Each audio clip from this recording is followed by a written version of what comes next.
Hello, everybody. Welcome to Clash of the Correspondents. My name's James, and today I'm joined by two of our correspondents who both are looking forward to, I hope, double game weeks in game week 26. I say I hope because I hope they're looking forward to it. First of all, let me introduce you to Queen of the Rants, our West Bromwich Albion correspondent, Gemma Baggies. Gemma Eno, how are you, Gemma? I'm pretty good, thank you. Yeah. Good. I'm looking forward to this because you've played well since we last spoke. And let me also introduce you to our Everton correspondent, Sean Norton at @SpiritScore_Blues on Twitter, who I think his team had a good result at the weekend, so I heard. 2-0, he's holding up for the benefit of the YouTube viewers. They can't hear him on the audio, though. How are you, Sean? Yeah, I'm spot on. Thanks, James. Yeah. Good man. We'll come back to that big win at the weekend in a sec. Gemma, must start with yourself. Obviously now double game week, which we weren't sure was going to happen. Brighton at home, Everton at home. You came on a couple of weeks ago and you warned us that your home form was far from spectacular prior to the draw with Manchester United, which you very easily could have won in the end. And you also should have won at Burnley at the weekend, despite playing an hour with 10 men. Are you feeling a bit different to a couple of weeks ago? Just a bit, yeah. The difference, the Man United game, I mean, when we spoke last time, I think I predicted it was going to be 5-0 and we conceded 19 goals at home or whatever under Sam. And so I wasn't expecting anything. And we scored within the first 5 minutes. And I thought, hang on, this isn't going to plan here. And and then they played really, really well, and Bruno scored, and like you say, we could have actually have won that game. So the final whistle went, and I was disappointed with the draw at home to Man United. So it was a bit like being in the twilight zone. I thought, is it a one-off? And then the game at the weekend. There was the sending off after half an hour, and I thought, here we go again. We've made it difficult. I think it's our 4th red card in the first half. We're not going to do anything now. And then the second half, I don't think it's unfair to say that they battered Burnley. And I think it was genuinely harder not to score than score. I don't know how they didn't score. It was ridiculous. So I'm just gutted because I'm really happy because I talked before about the worst part of it was that we weren't putting up a fight. So you were just watching a team rock up and be destroyed every week, and they didn't really look like they, gave a shit. But this time they've been trying their hearts out, but still it's the results that mattered, isn't it? And it's 2 more games gone, and now it's 11 points, I think, to Newcastle, who I think is the one that we're going to have to reel in. And Fulham are also now putting a run together as well, which makes it awkward. But, I mean, I said to you last time, I thought there's no way. But now, James, I think there's a tiny little bit of hope. Tiniest little bit, because we've got a goal scorer now. I mean, we'll come to options to the good double game week, but he is on, he's going to get on the end of things. He's creates things. Pereira should have, I don't know how he didn't just tap the assist from Digne in the goal. But yeah, I mean, Maitland-Niles was amazing second half. I mean, OK needs to change his name to Outstanding because he's not OK. He's more than OK. And I think there were 10 seconds where he did 3 sliding tackles in 10 seconds. And, if we'd have been at the game, the roar from the crowd would have been massive. And he's just allowed all the other players to go forward. Conor Gallagher now looks way better because he's now pushing on. Maitland-Niles has been amazing. And, with those, we didn't have Snodgrass against Burnley, which is a shame. But it's just, it's too late, because if we'd have had these players, beginning of January, or if they'd have brought these in the summer, although, they are Sam's men, and we talked about he's looking for that defensive midfielder, and he's definitely got him now. I mean, it'll be a miracle if we manage to pull it off, but it's given me a bit of hope. I'm feeling much happier, whereas I was completely depressed 2 weeks ago. Good, because I think that the number one thing that all football fans would want among anything else is hope. If you haven't got hope or a little bit of self-belief that something's possible, whether it be the next game or something longer term, I think that's how you felt a couple of weeks ago. You didn't have no hope, no vision for what was happening, couple of performances. It's amazing now 2 draws can change the mood. But I'd certainly want to come back particularly to that performance on Burnley and some of the individuals, including OK, who I agree was outstanding, particularly on Saturday. It was quite hidden in the Manchester United game, but it was a bit more obvious at the weekend. That Milivojevic comparison doesn't look that far wide of the mark now, actually. But we'll have to let Sean come in for a moment. Sean, tell us, for an Evertonian, 21 years, how big was that for you at the weekend? Oh, it was massive, because it's just been horrible. I mean, to go, no fan of any club should have to go that length of time without winning a derby. It's just utterly ludicrous. 21 years since we last won at their place. And there's a lot of teams who have got records like that, by the way. Your mob went a long time without winning at Anfield. Man City have only just got that monkey off their back, but we hadn't won any derby for sort of 10 or 11 years of any description. And it was just brilliant. It was just brilliant to finally be able to get that monkey off our back. And get a much needed win. I mean, we needed a win anyway after, sort of really poor home results against Fulham and Newcastle. And that's the way it's been for us this season, in terms of, we're losing games that you wouldn't expect us to lose and winning games you wouldn't expect us to win. From an FPL point of view, we've probably not been the most reliable of teams to use in the game. But for us fans, it's just, you can't get too carried away, because it's one game, it's one derby win, like you said, in sort of 11 years, and it's one away win in 21 years. But so you can't get too carried away. But I can't lie, it was just a fantastic weekend for us all round. And my 2 boys, I've got one who's 21, who was born on the exact day we last won at Anfield, and I've got one who's 6 years of age, and I've not been able to see us beat Liverpool with both my boys. So it was great. It was great. We enjoyed watching the highlights together Saturday night, and it was a night that I'll certainly always remember. Nice, mate. Can I ask you, during that second half, when it was 1-0 and Liverpool did start having a bit of spell, they really picked it up at the beginning of the second half. Is he in a feeling for an Evertonian, like an inevitability they'll score? Yeah.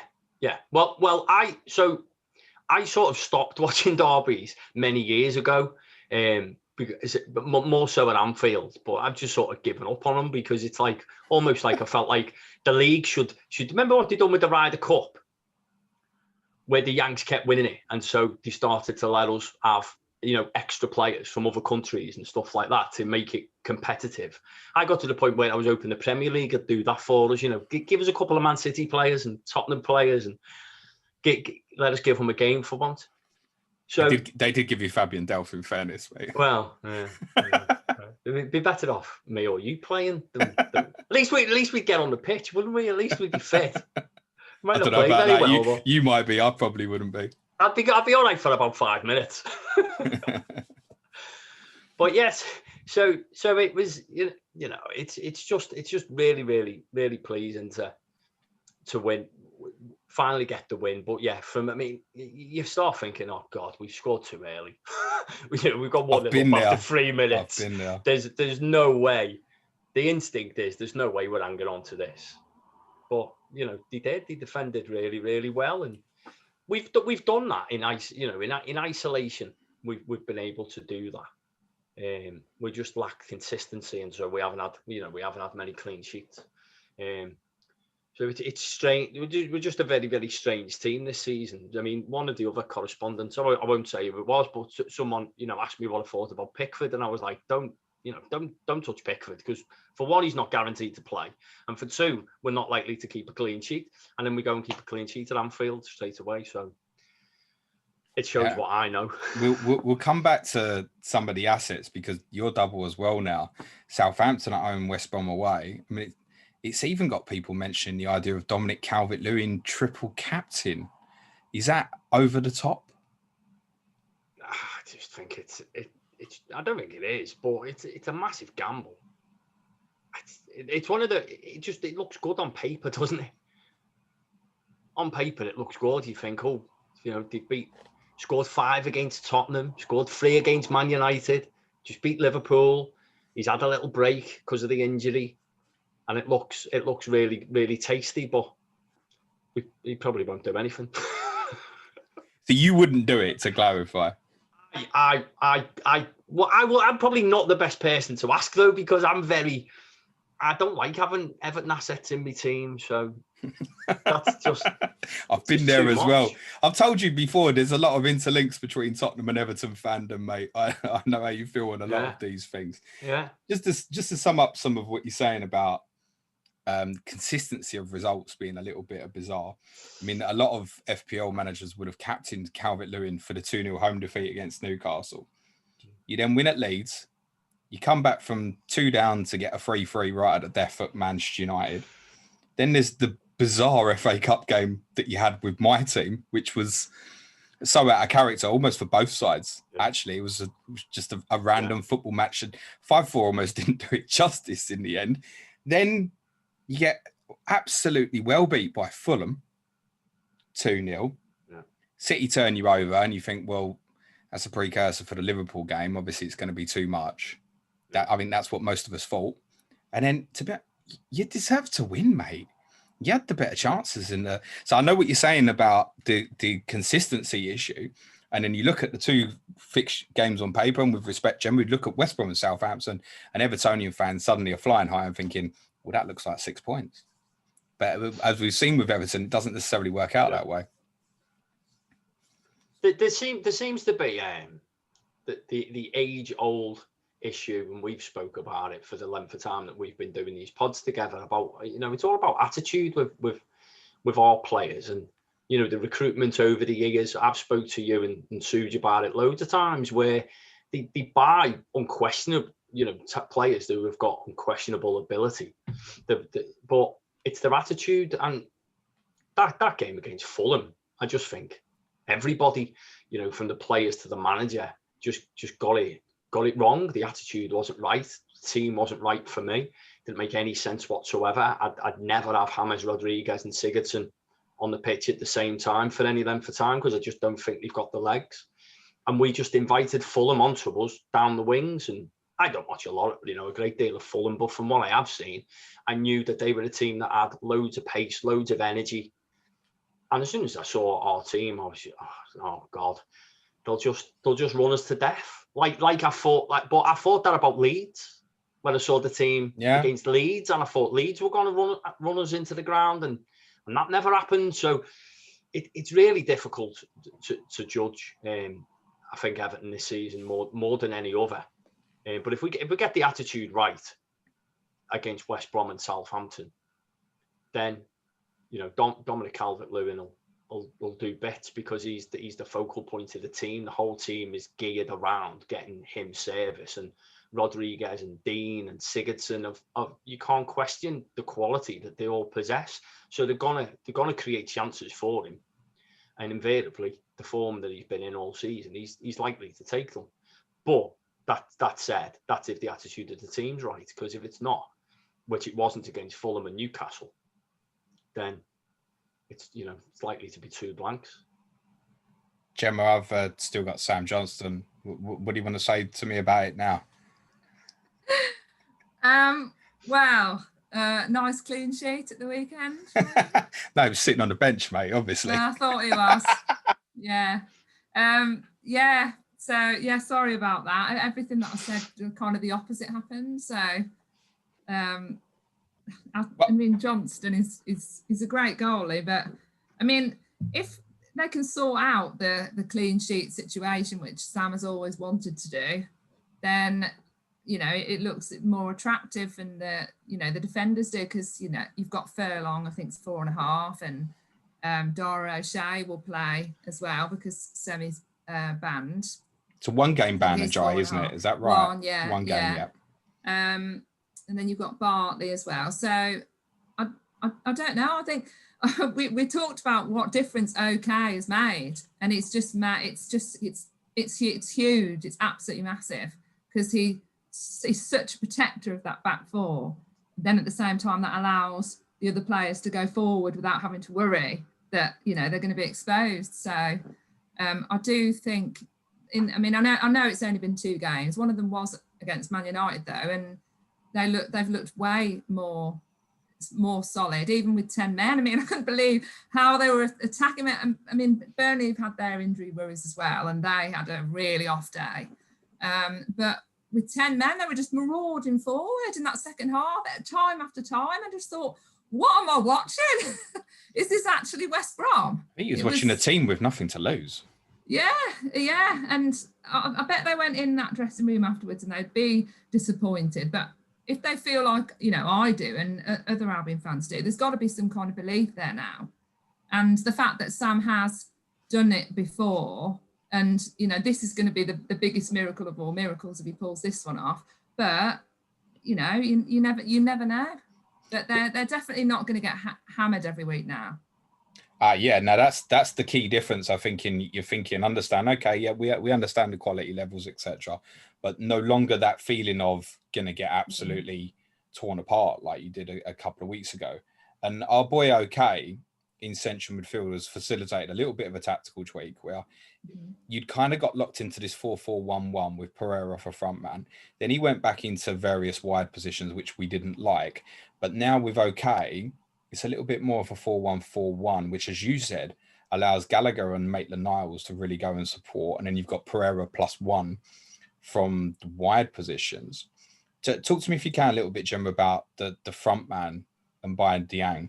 He's got the wrong shade of colour blue in his hair, hasn't he? It's more Everton blue than West Brom blue. Would that be fair? Yeah, it is. I mean, he's got Paul Sharner vibes about him, because he did that as well. He dyed his hair blue. And I follow him on Instagram, and he's definitely a character. He's a big character. He's somebody that you would want, digging in for your team. And I mean, when he made that chance for himself, and he did all the hard work, and he beat Nick Pope, and he just needed to just put it and tap it into the net, and he blasted it, and it went off the bar, and that was harder to do than put it in. But he's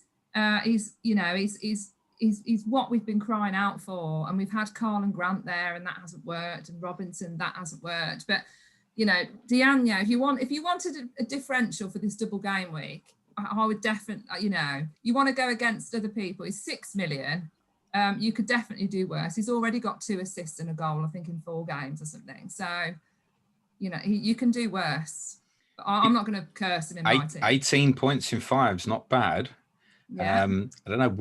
Would people be happy with 7 points if they could get that over the double? I just think that people would probably be more likely to pay a little bit extra for an Ollie Watkins or something. That would be the only thing I'd say. But yeah, you're quite right. I mean, in terms of differential, he's still 0.5% owned. And he's been a handful. I mean, he gave Lindelof a torrid time a couple of weeks ago and should have won the game at the end. It wasn't so much the one-on-one chance that he had, but then when it looped up, go and head the thing, and it was like he paused. I don't know what happened. Then it was the cross that come in, and he flicked it over. He took it with his right. He should have probably taken it with his left. And then he turned them inside out. The one when he come in and hit the bar on Saturday as well. So I definitely think he's given you a focal point, which you didn't have anymore. And he's a constant outball. Sam Allardyce teams need that. Someone who, you're in a bit of trouble, knock it up to him. Let him cause a little bit of chaos. I quite like what I've seen of him. Yeah, I really, really like what I've seen of him. It's been a nice change, because before you just had Grant up there completely isolated, just running around. Nobody could get the ball to him. Like you say, Diagne is a massive handful. He's going to cause some defences some real trouble in these remaining games. So yeah, and Maitland-Niles, if he wants to play midfield, I don't care. He can play wherever he wants. I've changed my mind. He is a midfielder, Gemma. He's definitely a midfielder, in fairness. He can play at fullback, but you'll be better off having him in midfield because he can play. Yeah, he nearly scored as well. He had a chance. I think you'd be better. You're better off with that pairing with. He's he's a clever player. He's good tactically, and Gallagher is a nuisance, as we've spoken about before. Yeah, it feels just a bit stronger now. I think maybe reluctantly, because I spoke to you before, I like him, but with Sawyers out of the team, just feels a little bit stronger across that spine and a bit more balance in terms of running legs. And I think with OK in the team, there's not really a place for Sawyers now, I don't think. Is that fair? Or Livermore, both of them. They won't get in again now unless there's injuries, because they're just too slow and ponderous. And both of them, I don't think they enjoy that defensive midfield role. I don't think they see themselves as that. So, neither of them, they both would have lost their place. And then we had to play Phillips, and then he was taken off when Ajayi was red carded. But I mean, Snodgrass as well is one. I really wish that they'd put Snodgrass now on corners. Did you see some of Pereira's corners? I mean, what on earth? Like, he loves to play. I hate short corners. I don't know about you. I hate them. They never seem to work out for us. Pereira always seems to try and do something tricky. Like there was one where he flipped it back and it then went out for a throw. And I was thinking, just get the ball into the box. Bartley is there waiting. You sound like Sam now, Gem. I know, just get me in that dressing room. And the rant worked before. But I would. I'd get it in the box. I'd love to see Snodgrass on corners. That's the one thing that I would change. Just get Pereira. That's what Man United did. They took Fernandes off and they put Shaw on, and it's worked for them. So, and leave Pereira just on the outside of the penalty area lurking. But he'd be another punt, people want to go for a differential for him because he's less than 6 million now, I think. But he's just a bit hit and miss. He hasn't been consistent this season, which is disappointing. So there's a few choices out there. I think people there's definitely one defensively. I want to come back to you in a second or so, Gemma. At your club, Sean, Luca Digne. Last double game week, it was a lot of people couldn't wait to bin after the Fulham game. Then he gets an attack and return against City. 7-pointer at Liverpool at the weekend. Now looks absolutely brilliant for the weekend. 6.1 might be a bit expensive. 7.5% owned Luca Digne going into a double game with Southampton and West Brom. Sounds attractive, doesn't it? Yeah. I mean, again, we've spoke about Luca Digne a few times. I mean, personally, I think he's the best left back in the league, and I don't even think there's an argument, to be honest. I think if he did happen to play for that lot over the road, he would get the plaudits he deserves. I think it's only because he plays for us that he doesn't get the credit. It's all there when you look at his stats. He's an outstanding fullback, and his delivery is right up there with anybody in the league for me. The question I've always had is about us as a team defensively. So I think when we previewed Everton assets at the start of the season, I said my worry was that we wouldn't keep enough clean sheets. But for those two games, and with him being so sort of lowly owned, I think he's a great pick to have. Because potentially we can score goals in those two games. I mean, it might not work out that way, but the potential's there. So I don't see why not. 16 assists since the beginning of last season for Luca Digne in the Premier League, and he's obviously missed a large part of. He's basically missed half of this season as well so far. That's really impressive. He's basically getting an attacking return every two. That's it exactly. I mean, you always know that irrespective of clean sheets, you're not going to have to wait too far till an assist comes along, and especially when you've got the perfect centre forward to get on the end of his delivery, which is Calvert-Lewin. But Richarlison's good in the air. I mean, he's not likely to be playing in the two games coming up. But we've got Yerry Mina as well, who's a big threat. But Michael Keane's also a threat in the air. So it's not as if you're only looking at Dom for Digne to pick out. There's several options there who are all more than capable of putting the ball in the back of the net, and we are one of the best teams in the league from set pieces, and particularly corners. So you've got set piece threat, open play threat, so he sort of ticks all the boxes. I think if he was, if we were a bit more reliable as a team defensively, I think everybody would have him then, because it'd be a no-brainer. So for those two games, like I said, why not? I mean, I do think they'll prove to be much tougher games in reality than they might look on paper. There's also this possibility nagging in the back of our minds that this might not be the only double you've got coming up. What happens actually in European games and Friday's European draws could actually determine if the game against Villa becomes a possibility in game week 28 or not. We think that might be what influences, or oddly enough, what Tottenham do might influence if Aston Villa and Everton have a double in game week 28. I won't explain that now. It bore people to tears. But obviously the potential of 2 doubles in 3 weeks, you've got Chelsea away in 27, and then the 28 double would be Burnley and Villa. That's not bad either. And I'm a little bit of me, if the draw works out in a certain way where I think 28 is a possibility, I haven't got any Everton defensive at the moment. I could see me possibly taking a hit for Luca Digne this week and then thinking, well, even if I don't get the returns out of it now, I've got a few weeks to make that up possibly if it's going to possibly be 2 doubles in 3 weeks.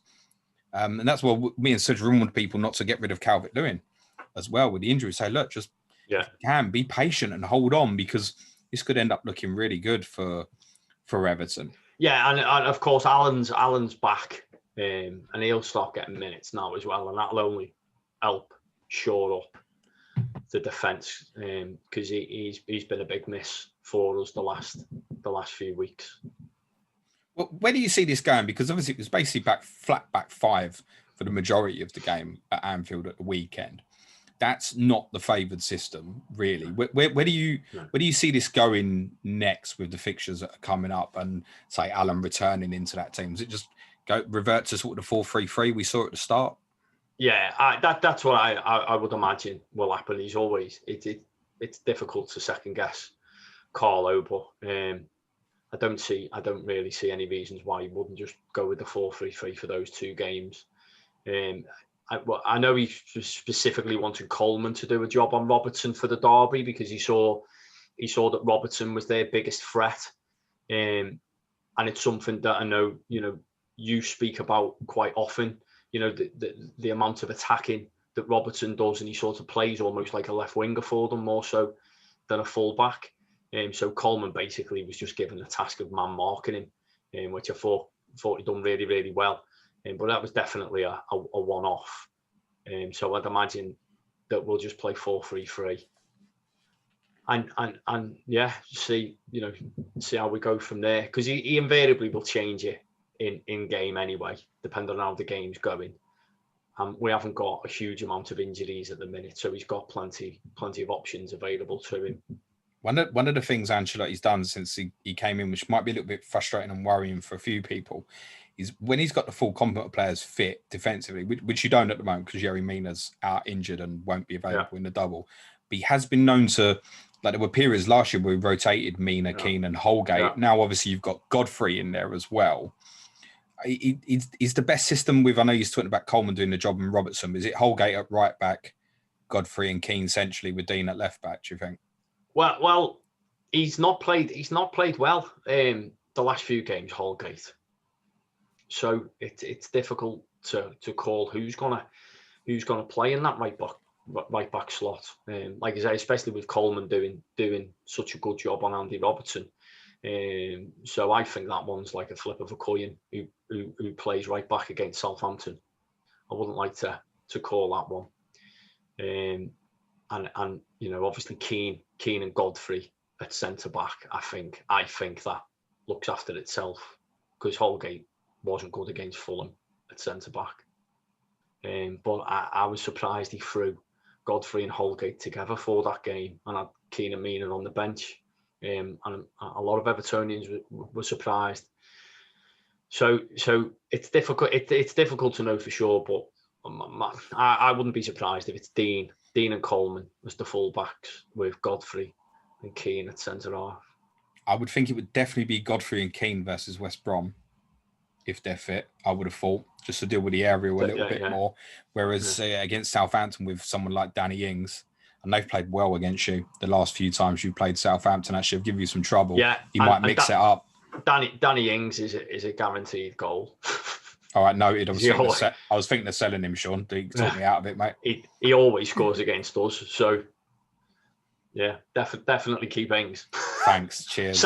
Sadly. I might just have to bin my Harry Kane triple captaincy idea because you said Danny Ings always scores against Everton, mate. You sure about that? Loves playing against Everton. Loves it. I'd have to leave him on the bench anyway. I've got too many doublers, mate. I'd have to leave him out. I'd have to trust you. Do I really want to trust Everton? And midfield three, I guess with Alan back in, Alan Doucouré be safe. Tom Davies and Gomez have both had games recently, but have played very well. I feel like we spoke before where there was a lot of Evertonians unhappy with Davies particularly, but he's been really good the last month or so, what I've seen. Yeah, he has. He's been outstanding. Bar the Fulham game where everyone was atrocious, but he has been really, really good, and that's something that we just haven't had enough of. Players competing with each other for a starting spot. So when Alan got his injury, Tom's come in, and Carlo sort of had him primarily just sitting in front of the back four, and it seems to suit Tom's game. I was really disappointed that Ancelotti took him off against Man City, and it wasn't long after Davies went off that they then scored because good old Gylfi wasn't able to track Bernardo Silva's run, and that's where Davies would have been stood waiting for him to come onto him. But I'm not going to make out that I know better than Carlo. Well, I know better than Jose, so you can say what you like, mate. Well, yeah, maybe you do. No, I mean, we know Carlo's a top manager. No one's questioning that. No, exactly. So Tom, I think that's why, Carlo was happy to keep Alan on the bench for the derby and play Davies. Most of us thought Alan was nailed on to start that game. I did as well. Yeah, I thought he'd put him straight in. Yeah. So I think it's credit to Tom and his performances that's kept Alan on the bench. But I do think he's too good a player, Alan, to stay on there for much longer. And it may be that he plays Alan, Davies, and Doucouré because Gomez hasn't covered himself in glory. He's had the odd game here and there where he's looked like he's getting back to his old self, but then the next game he regresses. So I think I could well see Davies just sitting and letting Alan and Doucouré then sort of dominate in front of him because both of them do like going forward. I've seen a few people mentioning Doucouré as a possibility at 5.2. You got any love for that? Not. I've got a lot of love for him as a player, but not necessarily as an FPL player because he just doesn't get in the box enough for us. Like Watford, he was almost like a second striker, wasn't he? He spent a lot of time getting up supporting the likes of Digne. And that was one of the main reasons why I wanted us to sign him because we were crying out for a midfielder to get in the box. But the way Carlo likes to play is 4-3-3. He's got to be a lot more disciplined, Doucouré, and he just doesn't get in the box enough. I thought he was going to get sort of close to 10 goals a season, or I was hoping he would for us. But no, Carlo's got him a lot more disciplined in that midfield, and a lot of it again is around James Rodriguez and allowing us to be tight and let him do his bits at the right end of the pitch. I want to give you a scenario, Gemma, if I may. There's an FPL manager who's bought a Southampton defender. This isn't me, by the way. Genuinely, it's not. Bought Yannick Vestergaard. Let's say Yannick Vestergaard. 4.7, thinking could be 3 double game weeks in a row. Wants the bench boost. Now can't. But has landed on 13 or so doublers. Thinks a -4. I'll get 2 players in, but hasn't got a lot of money to spend. Thinks, West Brom double now all of a sudden. I can leave that on the bench. Oh, no. In fact, in upcoming weeks, there's Newcastle and Crystal Palace as well, possibly 2 good defensive fixtures. Mm-hmm. Ainsley Maitland-Niles, you spoke about him running forward from midfield, 4.6. As a defender, OOP in the game, there's got to be worse shouts than him for this double. Oh, definitely. 4.6. Well, I forget he's in there as a defender.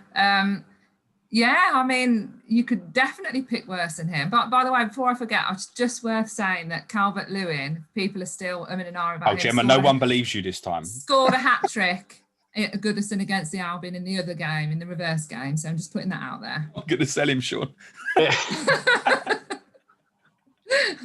So, yeah. I mean, I was thinking there's someone else that I've left out, by the way, who might be worth a shout as well. Conor Townsend, our left back. He's been getting really far up the pitch. And, you know, he puts quite a lot of crosses in. You know, I think he's probably 4.5, isn't he, as well? 4.4. Yeah, Townsend. So if you're scraping your money together, because I was looking at like Veltman at Brighton and things like that for like their upcoming game weeks, you could definitely do worse than. I mean, Maitland-Niles is the one that you would pick because of where he's playing, and I was surprised at how far forward he got against Burnley. Actually, you know, considering we had 10 men as well. Because I always thought that he'd be the one that kind of dropped back, but him and Gallagher kind of like took it in turns almost. So yeah, there's definitely worse shouts than him. Interestingly, on Townsend, which I'm pleased you've mentioned, is all those home results you had that were bad, he missed all of them. Yeah, Kieran Gibbs, who's finished, who's absolutely finished. Townsend's points per match is actually 2.8. Which in some cases, I mean, you compare that, say, to Ajayi, who's obviously suspended for the first game. Ajayi's points per match, 1.7. Townsend, 2.8. Maitland-Niles, for what it's worth so far, 2.4, but that obviously includes a lot of performances for Arsenal and stuff. So yeah. I wouldn't take that into account. But then in terms of West Brom players who've been there all season, that makes him the fourth most. Johnston's on 3 points per match. So Johnstone only a little bit more than Townsend. Pereira's on 3.8, but he's had a couple of quite big hauls in there. And Diagne's on 3.6 points per match so far. So I mean, on that basis, you'd say Townsend at 4.4 is the standout. Yeah, actually, yeah. And I mean, there's a few things there because, you know, number one, he's absolutely nailed because there's nobody else that's going to take that place, barring him getting injured. And he was out for a long time with a nasty injury. And like you say, we missed him. He didn't, you know, in those batterings that we got, he wasn't a part of any of them. But I mean, there's a big difference now. He's come back, and like I said, he can be very, very attacking, and he has been going past players, and often, you know, the furthest one up on the left hand side. So at 4.4, actually, I'm talking myself into it. Over Maitland-Niles? Oh, I don't know. That's really tough. But the thing is, I think with money, I think I'd have to go with Townsend. So we'll see. It's interesting, the idea that obviously, look, particularly at the 4.4, obviously if you want to bench him going forward, obviously you can, doesn't matter. But one of the reasons for getting you back on so soon, Jem, was the Newcastle and Crystal Palace fixtures afterwards. And I guess if you were to pull off the miracle, they're the two teams that you're shooting at, possibly Brighton, who of course is your other game this game week. They're the three teams. And the main thing that Sam does, you know, the Sam Allardyce effect is clean sheets. So that's his number one thing, and he said it in several interviews, you know, over the last few weeks, is you've got to do the clean sheets first and you build from there. So, you know, that's his tactic. That's what he's going to try and do. If we win those, you know, nick a 1-0 or something, then yeah, I mean, Sam Johnson's back, James. He's back. Am I going to pick him over Areola this week? That's my genuine, probably hardest choice this week. Who do I play in goal, Areola or Johnston? Oh, that is really tough because the Brighton game has got another 0-0 written all over it, or 1-0. Oh, Gemma, don't do that. It has. I think I'm going to play Areola. Oh, well, you'll regret that, but go on. Make your mind up. I'll have you back in 2 weeks. You'll be going, sell him, James, sell him. I think I'm gonna... So remember that game that you told me to play when he conceded 4 against Brighton? Yeah, sorry, James. Don't worry, Gemma. You just apologise to the million FPL managers that captain Bruno Fernandes rather than Gundogan 2 weeks ago. Oh, I know. Oh, gutted. Sorry about that. Yeah. I couldn't have predicted the OK effect. I really, you know, I was. It's really important. Yeah, it's massive. That one piece of jigsaw is missing, and Albion fans have been saying months that we've needed a defensive midfielder, and he's arrived, and he's outstanding. So yeah. So the clean sheets are coming. They're going to come rolling in. He's obviously not an option, though, is he? No. At 4.5. No. The other one I wanted to just check with you on is Peltier, who's 4.0. Furlong's going to play, isn't he? Yeah, I think. Yeah, I think Peltier went off with that injury, and then Furlong came on against Man United, and I thought, oh God, here we go, because he can be dodgy defensively. He's very good going forward, but I think he played really well, and that spot is his now. So I think it's going to be it'll be Furlong. Yeah, that's what I'm inclined to think as well. Sean, I've got DCL up front. And I'm thinking of buying I'm not thinking about Harry Kane. I will buy Harry Kane as long as he's fit. And I'm thinking of maybe buying Watkins, which means obviously Danny Ings. I'm going to lose his goal at Everton on Monday night. But should I be considering Richarlison instead of Watkins? Oh, that's yeah. You should definitely consider it. Double Everton attack. But no, you've got to have one or the other. Well, I'm definitely having DCL. He's staying. Yeah. Oh, definitely. Hat-trick. Then no. Again. No, you can't. It's too much. Double Everton's just too. It's too much. That one's too much for me. but two. No. Dominic Calvert-Lewin. Yeah, you got to. Something's not been right with Richarlison this season. It's bizarre. I don't know what it is. I couldn't even guess at what it is, but he's just not looked the same player that we've had for the last few years. Maybe it's because he doesn't play against Liverpool's back four every week, mate. No. Because he didn't let anything wrong with him the way he took that goal on Saturday. And also the part he played in the second goal as well, which has been so much focus on the penalty. I think everyone's forgotten about the way he completely turned Phillips out. So are we overlooking, because he's going to be a big differential as well this week, Richarlison. Everyone's going to be thinking Calvert-Lewin, I think. I don't think Richarlison get picked up by many. But but that's what I mean. That's where, like, depending on what your situation is and where you are and what you're looking to do, I could see there's definitely a case of having Richarlison instead of Dom, but I wouldn't advocate getting both of them, because I just think the risk of the Everton turned up against Fulham or Newcastle turning up against Southampton and West Brom is just too high, especially after, they're going to be on a high, aren't they, after beating Liverpool, winning the derby, and there's nothing more Everton than following that up with two poor results. It's very, I've been there as well, mate. It's just very, very Everton. I've seen it back in the days when we used to beat Liverpool. We'd almost always follow it up with a terrible result in the next game. Like you said before, we have struggled against Southampton the last few times that we've played them. And again, it's the energy levels of the midfield. That's why I'm almost certain that he won't risk having Gomez or Gylfi in there for the Southampton game. And then the West Brom game comes just a few days later, doesn't it? I think we play on the Monday night against Southampton, and then I think it's Thursday. It is at Monday, 6 Thursday. o'clock. That's like the worst kickoff ever created. Gemma's used to them 6 o'clock kickoffs, by the way. Yeah, we always lose on a Tuesday, always. So Thursday, I'm good with that. Okay. James, it's interesting you bring up the fixture date, Sean, because that in itself is a concern, isn't it? 2 games inside 3 days. Yeah, for Rodriguez, definitely. Yeah, he won't play both. Somebody asked me this on Twitter a couple of weeks back about Rodriguez for the upcoming games, and because we had a double, and I was like, well, he'll definitely play in one, but probably won't play in both, or certainly start in both, and that's what happened. I mean, the lad's world class without question, but he has sort of made a straw at the same time. Yeah, I had another comparison for you, Sean, and I used this one early in the season. I had this with Van der Vaart. You accept to accommodate him because he's a great player. I mean, to be honest, James gets about when he can. Rafa couldn't move at all, but if the ball was at his feet, he could play. James at his feet. There's not a lot he can't do with it. He's a gorgeous footballer, but it kind of is beginning to feel like 2 weeks in, 2 weeks out. Is how it's beginning to feel a bit. Yeah.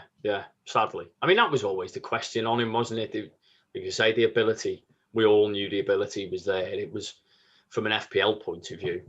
How sort of many games is he going to be able to play consecutively? Because none of us want a player in our squad that you can't rely on for games, and sadly he falls into that category. But on his day, I mean, he could rack up a monster score in one of the games quite easily, because he's got that ability. Okay, guys, thanks very much. Thoroughly enjoyed that. Let's do predictions for both games before we finish. Gemma, Brighton at home on Saturday. Go for it. 1-0 to the Albion. Which one? West Bromwich Albion. Like it. Sean, Monday night, Southampton. I think it will be 2-2. Okay. And Gemma, West Brom Everton next Thursday. I think that will be 1-1. That's also the sound of Sean's phone vibrating. I think he's not shitting himself. And Sean, for yourself, for the game at the Hawthornes. I don't know. I think it's going to be a really, really tough game. I don't see us keeping a clean sheet. I definitely think West Brom will score, and I think West Brom will be, from what I saw when they played Man United, I think they'll be a lot more difficult to break down than they certainly were at Goodison. We've been really good away from home this season, so I'd like to think we can nick a win by a goal. So 2-1, I'll go for. All right, I'm gonna go 0-0 West Brom Brighton Saturday. I mean, I'm gonna go 1-1 Everton Southampton, and I think I'll go 2-1 Everton at the Hawthorns. Sorry, Gemma, but I to be honest, we should say, because it's a little bit awkward, we're pre-recording this prior to Brighton playing Crystal Palace, so we don't know the result or anything, but they've been quite impressive recently as well, Brighton. Their problem is always putting the ball in the net. This is a massive period for you. I've ruled Sheffield United out a long time ago, and I think you're nearly there gone as well, which But these 4 games, I mean, suddenly if you could put 10 points together somehow from the 4 games or something, then it's not over. But I think that's probably what you need. It's probably 10 points or so from the 4 games. If you could get to like 10 games to go or 9 games to go and still be like 4 points or 3 points, I mean, that would be amazing. We'll see. We'll see. Even from the last time you went down, you were so far adrift, and it was every week. It was like, if West Brom don't win today, they're down. It went on for about 4 weeks, and it went on, and you kept winning. And I actually won a lot of money, because I put money on all the results that had to go in our way, and I ended up cashing out for like 200 quid or something, because it was that ridiculous. But yeah, it was every week. It was right. Yeah, you're right. We're down. We're under Darren Moore. And then if we can just keep dragging it out for as long as possible. But it's you said about hope earlier, but it's the hope that kills you, James. It definitely does, but you've got to have it. And I'm glad that you've got some back. Interesting, Sean, before we finish, that's both of us have been talking up Luca Digne as an asset, but mainly for his attacking as much as defensive. But we both just said we basically just predicted no clean sheets. Both. Yeah. Maybe that rules him out as a -4 then, I think, on that basis, possibly. Well, yeah. I wouldn't take a hit. I wouldn't take a hit to get him in. All right. And you need to play Sam Johnstone. Gemma, really? Sean, would you rent Areola or Johnstone in goal? Don't say Martinez or Pope. I already know that, but these are the 2 I've got, mate. Who the Fulham play? Fulham have got Palace away and Tottenham at home. That's why I want to play Areola. It's Johnston. What do you have to toss a coin? What do you always say, James, when people ask you questions like this? Choose another solution. Someone shout to take a -4 for Martinez or Pope, or should I just get Jordan Pickford, mate? I would. Well, if I've got to pick one, then just for Gemma, I would say Johnstone, just because Gemma's on. Yeah, I'm gonna really regret this. I haven't decided. I'm gonna really regret this. Guys, thank you so much. You can follow Gemma on Twitter at Gemma Baggies. You can follow Sean on Twitter at Spirit_Blues. Next week on Clash of Correspondents, we begin to fix attention away from doubles towards blanks. The next 4 scheduled Clash of the Correspondents feature the 8 teams that are going to play in game week 29. That starts next week with FI_FPL Addict and FPL Tactician previewing West Ham and Leeds encounter in game week 27. Thanks very much again to Gemma and Sean. Good luck to everybody during the double game week. Cue music, please, Manchild.